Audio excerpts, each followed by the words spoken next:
खुशियों की है जुबां, चल दे तू चल दे कारवां, वो है जहां, वो है जहां, लगती है जैसे आसमां,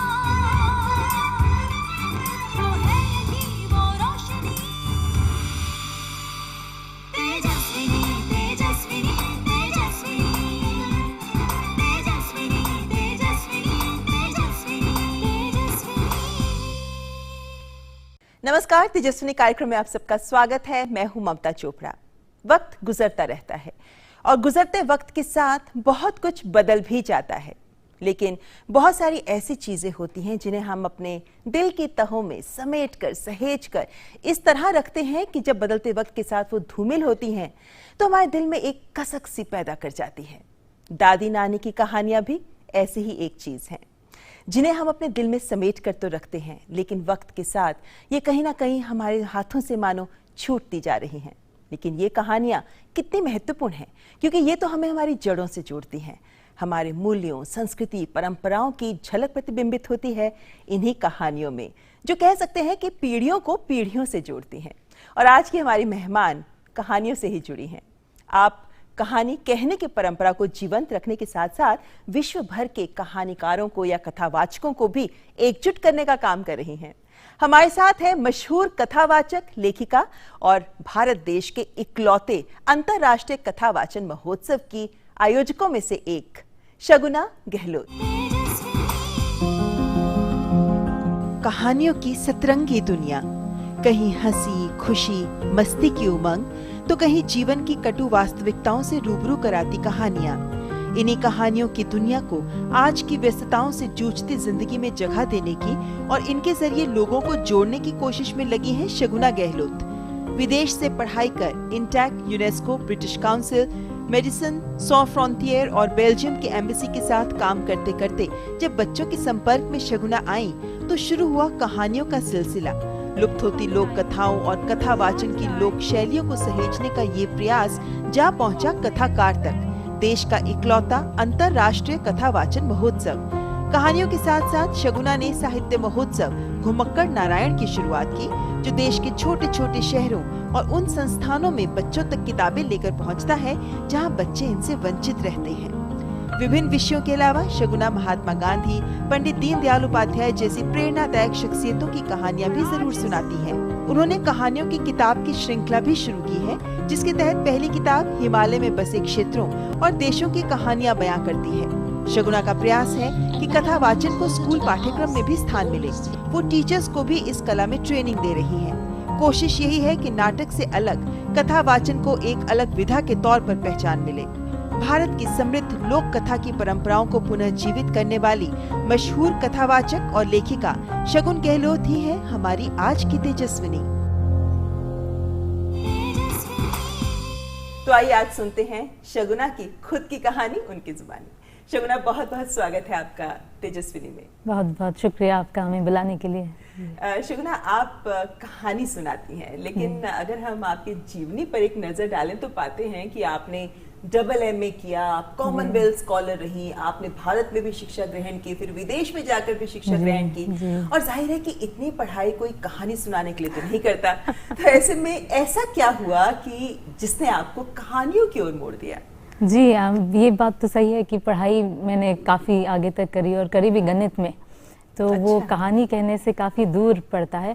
पर बचपन से हमारे जैसे माताजी पिताजी सब ने सिखाया था कि जो दिल चाहे उसको आप फॉलो करें, तो वही करते गए। पहले लिटरेचर साहित्य में इंटरेस्ट था, तो हिंदी साहित्य, अंग्रेजी साहित्य पढ़ा, फिर गणित में रुचि हुई तो उससे पढ़ते रहे और फिर इंग्लैंड तक गए पढ़ने को। उसके बाद एक मन था कि वापस देश में आएँ और कुछ देशवासियों के साथ काम करें, और तभी मैं जुड़ी आपके संस्कृति को वापस लाने के लिए, जो चीज़ें लुप्त होती जा रही हैं, और उनमें से एक चीज़ थी कहानियाँ, और जो स्पेशली आपकी लोक कहानियाँ हैं, जो फोक टेल्स हैं।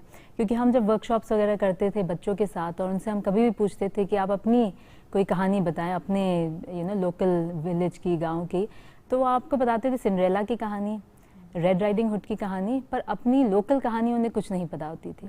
तो वहाँ से हुआ एक सिलसिला शुरू कि हमने तो बचपन में बहुत कहानियाँ सुनी थी, तो ये आगे दूसरी जनरेशन को, जो नई जनरेशन, नई पीढ़ी आ रही है, उसको कैसे ले जाएं। तो हमने खुद इकट्ठा करना शुरू किया, फिर एक फेस्टिवल शुरू किया जहाँ पे हम हिंदुस्तान की, क्योंकि हिंदुस्तान में बहुत तरीके की कहानियाँ कहते हैं। बिल्कुल, अलग-अलग प्रांत की अलग-अलग कहानियाँ। जी जी, जैसे पांडवानी एक अलग शैली हो गई, अगर पोवाड़ा देखें महाराष्ट्र में एकदम अलग शैली है, आला उदल देखें आप, या केसर सागा देखें लद्दाख का, तो इतनी शैलियाँ हैं। पर कुछ तो अभी चल रही हैं, कुछ लुप्त होती जा रही हैं। तो एक फिर वही हुआ कि लाते हैं एक मंच जहाँ पे हम भी कुछ कहानियाँ सुनाते हैं जो कि थोड़ा नानी दादी के स्टाइल की होती है, और कुछ वो जो एकदम ट्रेडिशनल परफॉर्मेंस स्टाइल की होती है, और वहीं से बस सिलसिला शुरू हुआ हमारा। अच्छा, और लेकिन जब हम बात करते हैं कहानियां सुनाने की, तो ये भी तो है ना शगुना, की देखें तो हमारे आसपास तो कहानियां बिखरी ही रहती हैं, फिर चाहे हम उन्हें टीवी के जरिए देखें, इंटरनेट के जरिए देखें, मोबाइल पे देखें, कंप्यूटर पे देखें, ये सब तो किंडल आ गया है, किंडल पे आप पढ़ सकते हैं। तो फिर ये कथा वाचन क्यों, इसकी तरफ रुझान क्यों?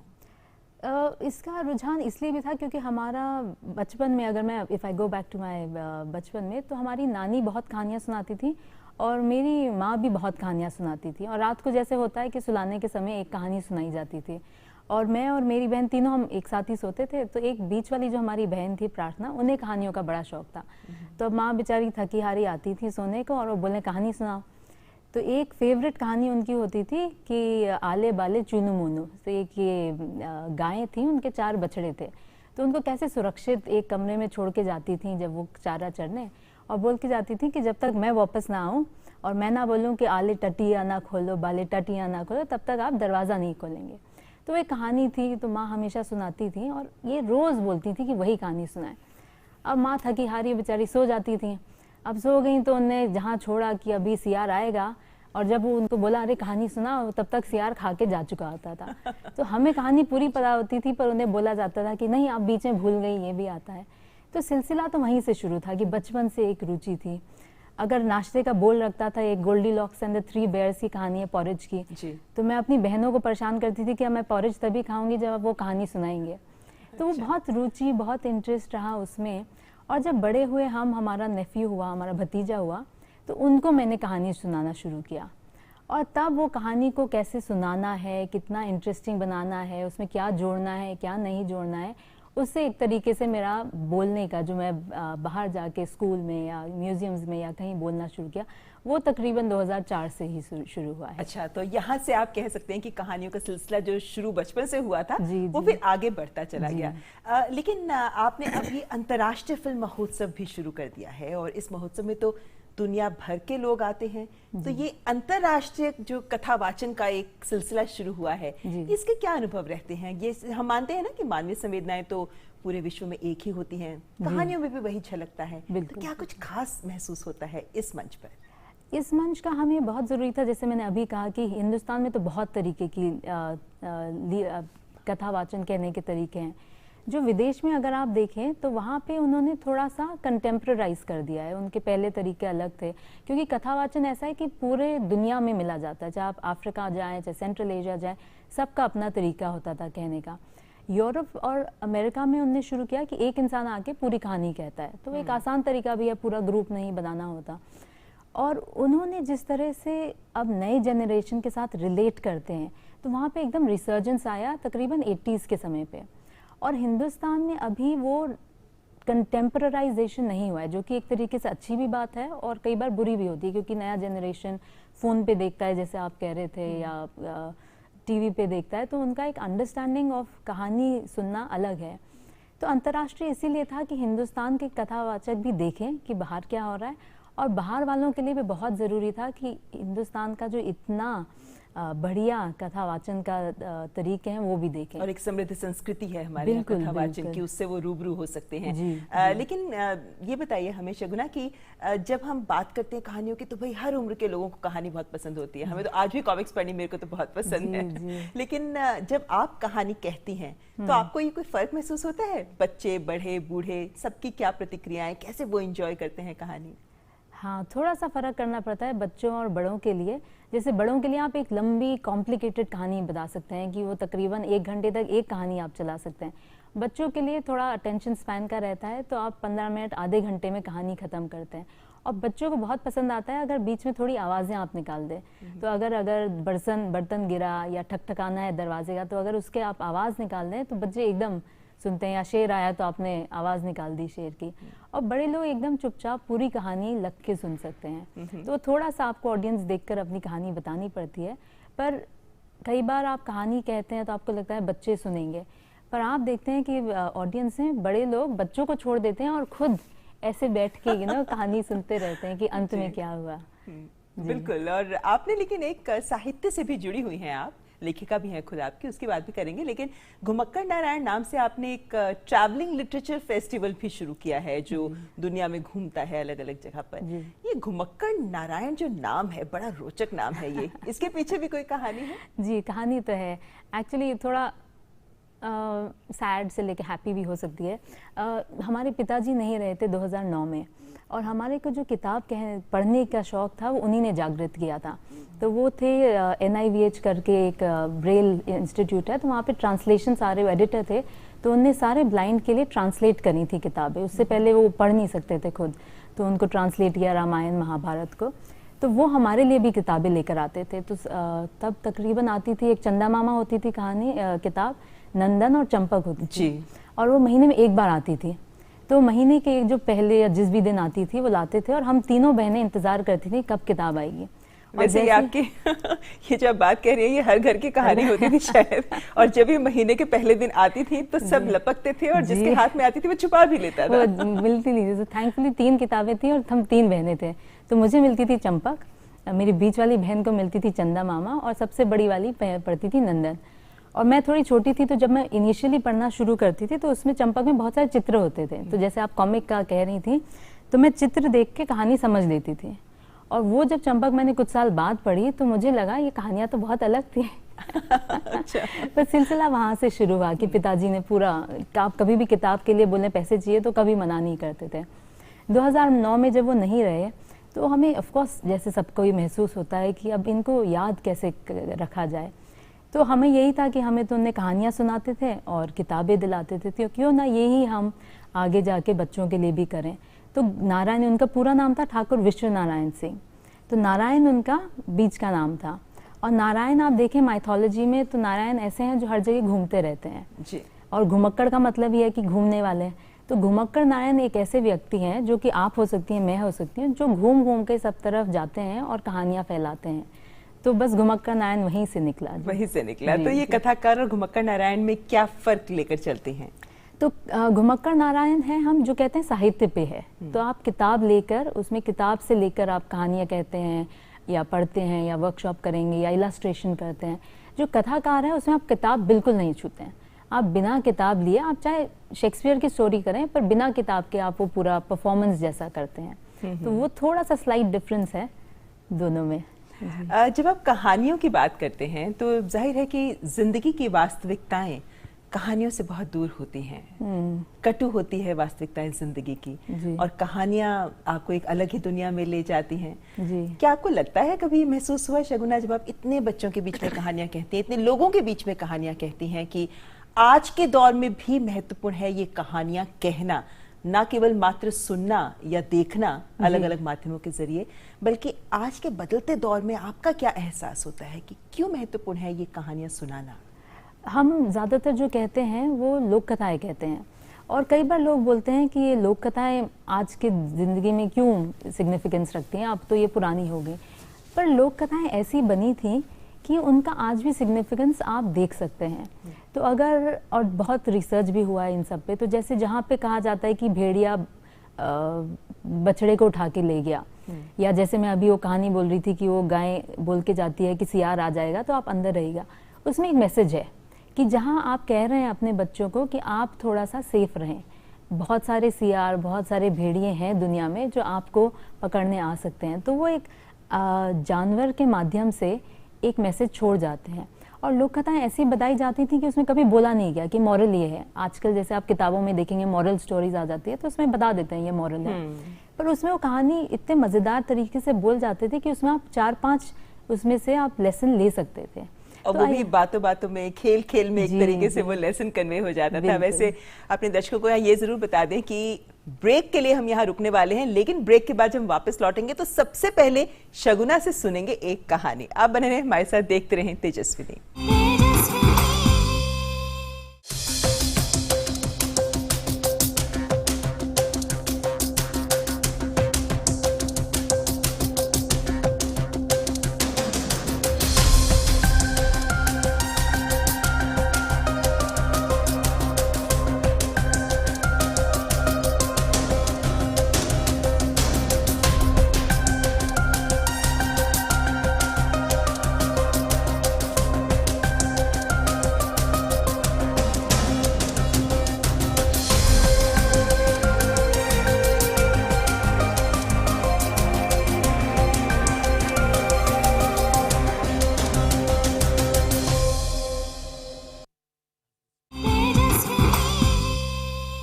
ब्रेक के बाद आपका स्वागत है। तेजस्विनी में आज हम मुलाकात कर रहे हैं जानी मानी लेखिका और कथावाचक शगुना गहलोत से।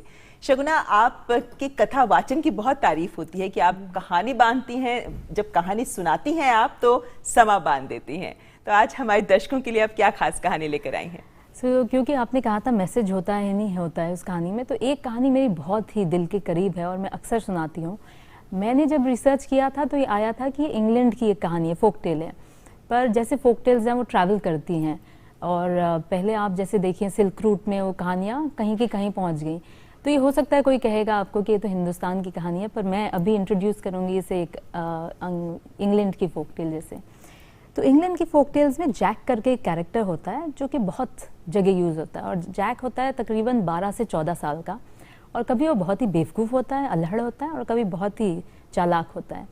तो ये कहानी है आपके एक गांव की जहाँ पे जैक जो है अपनी माँ के साथ रहता है और दोनों ठीक ठाक अपना पालन पोषण कर लेते हैं। पिताजी है नहीं घर में, तो जितनी ज़मीन है उसमें कुछ उगा लेते हैं, जो बचता है उसे जाके शहर में बेच आते हैं और उसी से उनका बढ़िया पालन पोषण होता है।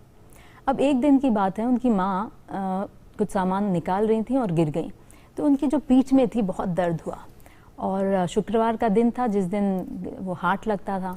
तो उन्होंने जैक को बोला कि जैक सुनो, मेरी तो पीठ में बहुत दर्द है, तुम थोड़ा अकेले चले जाओ और ये थोड़ा चीज़ पड़ा है इसे बेच आओ, और जो पैसे बचे उससे थोड़ा नमक चीनी ले आना, और पैसे जो बचेंगे उसका तुम कुछ खर्च करके अपने लिए सामान खरीद लेना। अगर 12-14 साल के बच्चे को आप बोलें कि आप अकेले जा रहे हैं बाज़ार में कुछ खरीदने और कुछ बेचने, तो उनको तो बड़ा ऐसा लगता है हम कुछ बड़े बन गए।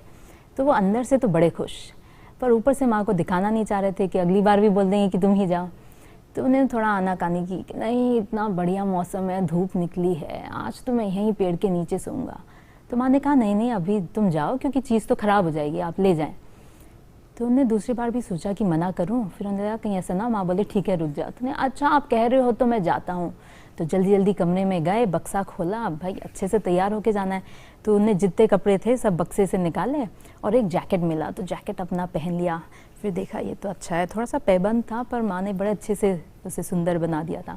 फिर उन्हें लगा अभी भी कुछ कमी है, तो और सामान निकाला, एक टोपी मिली, टोपी अपनी लगाई, अपना चेहरा थोड़ा देखा उसमें शीशे में, ना अब मैं अच्छा स्मार्ट लग रहा हूँ, अब मैं जा सकता हूँ। तो थैला लिया, थैले में उन्हें अपना चीज़ का वो बड़ा सा एक टुकड़ा रखा और अपना चल दिए गांव की तरफ जहाँ उन्हें बेचना था। अब वहाँ पे बड़ा सी एक हाट लगी थी और हर कोई अपनी सामान बेच रहा था और ज़ोर ज़ोर से आवाज़ें करके, कोई कह रहा कि यहाँ पे लॉलीपॉप ले लो, कोई कह रहा चीनी ले लो। तो उन्होंने भी एक जगह अपनी सामान बांधी और आवाज़ें लगाना शुरू किया। थोड़ी देर में कुछ लोग आए और उनकी चीज़ बिक गई और उनके जेब में बचे 10 पेनीज़ कहते हैं वहाँ पे। तो 10 पेनीज़ उनकी इकट्ठी हो गई। अब उन्हें लेना था नमक और कुछ चीनी, तो गए नमक चीनी ले ली। वो सब सौदा करने के बाद भी उनके पास तकरीबन 6 सिक्के बच गए। अब उन्हें लगा ये तो बहुत पैसा है, मैं तो एकदम रईस हो गया। तो उन्होंने बोला चलिए देखते हैं और क्या खरीद सकते हैं। तो जहाँ जाए सब जैक को बुलाए, जैक आओ मैं तो लेकर आया हूँ आइसक्रीम, दुनिया की सबसे बेहतरीन आइसक्रीम, मेरे पास चॉकलेट फ्लेवर है, ऑरेंज फ्लेवर है, कौन सी चाहिए। जैक बड़े खुश, जाए पास में, पर जैसे ही पास में गए तो उन्हें देखा उस पर लिखा था 7 पेनीज़ की एक आइसक्रीम। तो पास जाके थोड़ा खांसते हुए एक्टिंग करी कि नहीं मेरा तो गला ख़राब है, मैं अगली बार आके लूँगा, क्योंकि पैसे थोड़े कम थे। तो ऐसा करके वो 4-5 दुकानों पे गए जो चीज़ें उन्हें खरीदनी थी, पर हर जगह जो सामान था वो उनके 6 पेनीज़ से ज़्यादा महंगा था। तो पूरा जब हाट क्रॉस कर लिया तो आखिरी जगह एक आए, तो एक सज्जन वहाँ पे अपना बोर्ड लगा रहे थे और उस पर लिखा था पपीज़ फॉर सेल। अब उनके घर में शीप थी, गायें थी, पर कोई भी पपी नहीं था। तो उन्होंने बोला भाई देखते हैं क्या है। तो वो खड़े होके देखने लगे तो कुछ नहीं था। उन्होंने बोला भाई कहाँ है। तो उन्होंने बोला रुको 2 मिनट में बुलाता हूँ। उन्हें सीटी बजाई तो माँ बाहर से निकली और पीछे पीछे 6-7 सफ़ेद रुई के गोले, पपीज़ तो ऐसे ही होते हैं वाइट एकदम ना, रोल करते हुए एक दूसरे कान खींच रहे, कोई पूंछ खींच रहा। और वो बाहर निकले तो जैक तो वहाँ 10-15 मिनट देखते ही रह गए उनका खेल। तो फिर सेल्समैन ने थोड़ा खखारा और बोला कि भाई अगर लेना है तो बताइए, सौदा करते हैं। अब जैक ने जेब में हाथ डाला, थे 6 पेनीज़ और उन्हें पता था यहाँ सब कुछ अब महंगा है। तो सेल्समैन ने बोला कोई बात नहीं जैक, हम सौदा करेंगे, पहले पसंद तो करो कौन सा चाहिए। तो जैक ने बोला वो जो सबसे पीछे वाला है ना वो मुझे पसंद है। तो उन्होंने बोला हाँ वो पीछे से तीसरा। तो उन्होंने बोला नहीं नहीं पीछे वाला, पीछे से दूसरा, सेल्समैन ने बोला। तो नहीं नहीं, सबसे पीछे वाला। तो सेल्समैन ने जैक को देखा, सारे पपीज़ को देखा, 2-3 बार घूरा और बोला तुम सबसे आखिरी वाले की बात कर रहे हो? तुमने हाँ सबसे आखिरी वाले की है। तुमने आपने ध्यान से देखा नहीं शायद, वो पपी तो 3 पैर का है, उससे तो ढंग से दौड़ते भी नहीं बनता, तुम यंग बच्चे हो, तुम्हारे साथ कहाँ वो पीछे पीछे आएगा। तो ऐसा कहने पे जैक ने अपना पैर रखा फेंस पे और अपनी जो ट्राउजर्स थी वो रोल करके ऊपर दिखाई, उनका लकड़ी का पैर था। ओह। और उन्होंने कहा कि इसको मेरे से अच्छे कौन जानेगा, क्योंकि मैं जैसे स्थिति में हूँ ये वही स्थिति में है। तो मेरे पास पैसे तो कम हैं, पर अगर आप 6 पेनीज़ में दे दें तो इसको मैं ज़रूर लेके जाऊँगा और अच्छा ख्याल रखूँगा। तो सेल्समैन थोड़े भावुक हो गए। उन्होंने कहा मैं तो ये 3 पैर के कुत्ते को कोई नहीं ले जाता, तो मैं तो सड़क पे छोड़ देता, तुम अगर ले जाओगे और ख्याल रखोगे तो तुम ले जाओ। तो उन्होंने पपी उठाया, जैक को दिया और जैक ने उठाया और पपी ने पूरा उनका मुंह चाट लिया। और उसके बाद से वो दोनों खुशी खुशी एक घर में रहने लगे। क्या बात है, बहुत खूबसूरत कहानी थी शगुना। और समानुभूति और सहानुभूति, इन 2 चीज़ों को विदित करती है ये कहानी, बहुत ही खूबसूरत। और इसमें मैं बस ये कहना चाहूँगी कि आपको इसमें कहना नहीं पड़ता, वो इमोशन आप खुद, मतलब जो भी सुनता है वो अपने आप पकड़ लेता है। बिल्कुल बिल्कुल जी। मतलब आपकी कहानी सुनने के बाद मेरा मन हो रहा है कि मैं 2 मिनट बैठ के सोचो इस कहानी के बारे में, कितना कुछ कह गई ये कहानी वाकई। लेकिन शगुना, आपने तो कहानी कहने का दायरा और बढ़ा दिया है, आप टीचर्स को भी ट्रेन करती हैं कि स्टोरी टेलिंग कैसे की जाती है। आपको क्यों लगता है या क्यों महसूस हुआ ये कि टीचर्स को भी ये सिखाया जाना चाहिए? क्योंकि जैसे गणित जैसे सब विषय हैं या विज्ञान जैसे विषय हैं, वहाँ पे हम मानते हैं कि स्टोरी टेलिंग की क्या जरूरत है उसमें। आपको कैसे महसूस हुआ कि हाँ उनको भी ये कला आनी चाहिए? ये कला आनी चाहिए दोनों तीनों तरीकों से। कि एक तो जो आप सब्जेक्ट पढ़ाते हैं, चाहे वो आप हिस्ट्री पढ़ाते हैं या गणित पढ़ाते हैं, कई बार वो सब्जेक्ट बहुत बोरिंग हो जाते हैं। कि अगर हिस्ट्री पढ़ रहे हैं, अशोक की कहानी है, तो अगर आप उसे कहानी के तरीके से बताएं, ना कि ये कह के कि इस सन में वो आए थे, इतनी उन्हें लड़ाई लड़ी, तो बच्चों के लिए याद रखना मुश्किल रहता है। पर अगर आप इसे कहानी के तरीके में बताएं कि अशोक बचपन में ऐसे थे और माँ के साथ ऐसे अल्हड़पना करते थे, तो बच्चे को कहानी लंबे समय तक याद रहेगी। दूसरा है कि एक स्टोरी टेलिंग, एक कहानी मतलब बहुत चीज़ें सिखाती है। कि एक तो अगर आप बैठ के सुनते हैं तो आपको सुनने की शक्ति उससे आती है, कि आप दूसरे की बात भी सुनेंगे। सो वो आजकल बहुत ज़रूरी है कि हर कोई कहना चाहता है, कोई किसी का सुनना नहीं चाहता। ये पेशेंस भी डेवलप होती है, पेशेंस डेवलप करता है। फिर अगर आप ट्रेन करेंगे तो उन्हें कम्युनिकेशन आता है कि आप कैसे कम्युनिकेट करेंगे। अगर आपको कोई भावना बतानी है या किस बात पे आपको एम्फसाइज करना है, तो वो कम्युनिकेशन स्किल्स भी सिखाता है। और तीसरी बात, जैसे हमने आप बात करी थी कि घुमक्कड़ नारायण से हमने शुरू किया था, और हम जाते थे अंडर प्रिविलेज स्कूल्स में जहाँ लाइब्रेरीज नहीं है, किताबें नहीं हैं। तो बहुत समस्या थी कि बहुत स्कूलों में या तो किताबें नहीं थी या किताबें थी तो वो बंद रहती थी, क्योंकि वो निकाल दें और बच्चे फाड़ दें तो फिर टीचर की रिस्पॉन्सिबिलिटी होती थी। तो तभी ये आया कि भाई ओरल स्टोरी टेलिंग तो हमेशा से हमारे देश में था, तो क्यों ना उनको एक बार कहानी सुनने का मज़ा दे दें, तो फिर वो जाके किताब भी उठा के पढ़ेंगे। तो वही है कि अगर बच्चे कहानी सुनेंगे तो आगे सुनाएंगे भी, किताब भी पढ़ेंगे, और एक बार पढ़ने की अगर उसमें इंटरेस्ट आ गया तो साइंस भी अच्छे से पढ़ेंगे, मैथ्स भी अच्छे से पढ़ेंगे। बिल्कुल। आप ये ज़रूर बताइए हमें कि जैसे आप यूनिवर्सिटी के भी स्टूडेंट्स को जाकर कहानियाँ सुनाते हैं, अलग अलग उम्र के बच्चों को कहानियाँ सुनाते हैं, कोई ऐसे यादगार घटना आपको याद है जहां आपने कहानी सुनाई हो और बच्चों ने कोई ऐसी प्रतिक्रिया या ऐसे विचार सामने रखे हो जिनको देखकर आपको भी लगा हो कि वाकई सफल हो गया कहानी सुनाना? बड़े वालों में जब आप कहते हैं तो वो लोग को लगता है अच्छा ये भी कोई प्रोफेशन हो सकता है कि हम भी ऐसा कर सकते हैं, और फिर वो पूछना चाहते हैं कि भाई कहीं ड्रामा का क्लास होता है, कहीं कर सकते हैं। और जब हम छोटे बच्चों को सुनाते हैं बोलते हैं तो हमें आता है, मैं भी एक कहानी सुना सकता हूँ। तो वो जो कहानी कहने का एक माध्यम है वो हम सब में जीवित है, बस जब हम बड़े होते जाते हैं वो हम खोते जाते हैं। तो अगर मैं छोटे बच्चों को यहाँ किसी कहानी सुनाऊँ तो वो लपक के आ जाएंगे 2-4 कि हम भी कहानी सुनाते हैं। तो छोटे बच्चों को सुनाने में वो बड़ा मज़ा आता है, और वो ताली भी बजाएंगे, आपके साथ हंसेंगे भी, तो मज़ा आ जाता है उन्हें कहानी सुनाए। वो कभी रिस्ट्रेन नहीं करते अपने इमोशन, आपको खुल के बताते हैं कि आज मज़ा आया, और नहीं मज़ा आया तो भी बता देते हैं कि कोई दवाई ले रहा है, कोई इधर उधर देख रहा है या बात करना शुरू कर दिया। एक्सप्रेसिव होते जी, हैं बच्चे बहुत ज्यादा। और कहानियों को लेकर देखा जाए तो हमारी, मेरे को याद है बचपन में एक कविता होती थी मैथिली शरण गुप्त जी की, ज्यादातर लोगों ने, बच्चों ने जरूर क्लास में पढ़ी होगी। माँ कह एक कहानी, बेटा समझ लिया क्या तूने मुझको अपनी नानी, माँ कह एक कहानी। उसमें एक बड़ी खूबसूरत सी लाइन थी कि माँ थकी हुई है, माँ लेटी हुई है, और उसमें एक कनेक्टमेंट की तरह होता था कि नाटक की तरह की, कहती है मुझसे ये चेटी तू मेरी नानी की बेटी, कह माँ कह लेटी ही लेटी राजा था या रानी, माँ कह एक कहानी। ये कुछ यादें आपने आज वाकई फिर से जीवंत कर दी हैं हमारे लिए कि अपने बचपन को एक बार फिर हम जी सकते हैं। लेकिन यहाँ से आगे क्या शगुना, और आगे की राह क्या, लक्ष्य क्या, सपने हैं आपके? हमारा तो यही लक्ष्य है कि हम ये जो कहानियों का है सिलसिला ये आगे भी ले जाएं। तो अभी हम दिल्ली में जैसे करते हैं, और कभी कभी हमने बॉम्बे में भी किया और बैंगलोर में भी किया, तो हम और देश में भी कर सकते हैं, क्योंकि हर देश में भी इतनी लिपियाँ, इतने तरीके के हैं कथावाचन इधर कि कभी नॉर्थ ईस्ट के लोगों का कथावाचन गुजरात में भी देखा जाए एंड वाइस वर्सा। पर हम ये अपना जो हिंदुस्तान का कथावाचन का तरीका है, हम ये विदेशों में भी ले जाना चाहेंगे।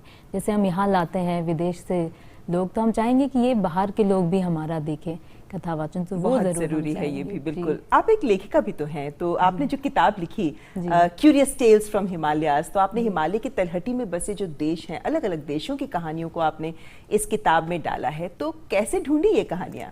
हमें मेरी बहन प्रार्थना गहलोत, उनने और मैंने दोनों ने मिलकर कहानियाँ लिखी हैं, क्योंकि हमें घूमने का, अब घुमक्कड़ नारायण की बात है तो कुछ हम भी हैं, तो हमें घूमने का बहुत शौक है। और हम पले बड़े देहरादून में हैं, क्योंकि पिताजी की पोस्टिंग वहीं थी, तो हिमालय की गोद में ही थे। और फिर घूमने भी जाते थे, तो ऊपर कभी हिमाचल चले गए और वहाँ दार्जिलिंग तरफ, तो हिमालय में काफ़ी हम घूमे हैं।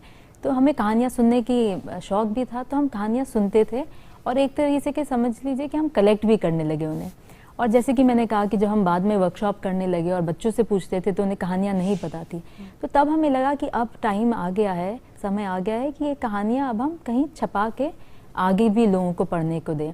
तो तब एक पब्लिशर हमें मिले और उन्होंने कहा हम ये छापते हैं। तो वो 11 कहानियाँ हैं, और आपकी शुरू होती हैं लद्दाख से और पूरा आपके अरुणाचल तक जाती है, एक एक कहानी, बीच में नेपाल और हिमाचल से आगे, हिमालय से आगे भी सफर अभी जारी है। जी, ये तो एक पहली कलेक्शन है, अब हम दूसरे पे तो काम कर रहे हैं जो अब छपना चाहिए, तो सिलसिला चलता रहेगा, उम्मीद है। चलिए, कहानियों की जब बात करते हैं, वाकई बहुत खूबसूरत दुनिया है इन कहानियों की, और इनको कहानी सुनाने की परंपरा जिसको आप जीवंत रखने की कोशिश कर रही हैं, उम्मीद करते हैं कि आपकी ये कोशिश बहुत दूर तक प्रभाव डालेगी, और हमारी ढेरों शुभकामनाएं आपके साथ। बहुत बहुत शुक्रिया शगुना हमारे साथ बात करने के लिए। तो ये थी हमारे साथ शगुना गहलोत। आज की तेजस्विनी में बस इतना ही। अगले हफ्ते फिर हाजिर होंगे लेकर एक और तेजस्विनी अपने साथ। फिलहाल लेते हैं इजाजत, नमस्कार।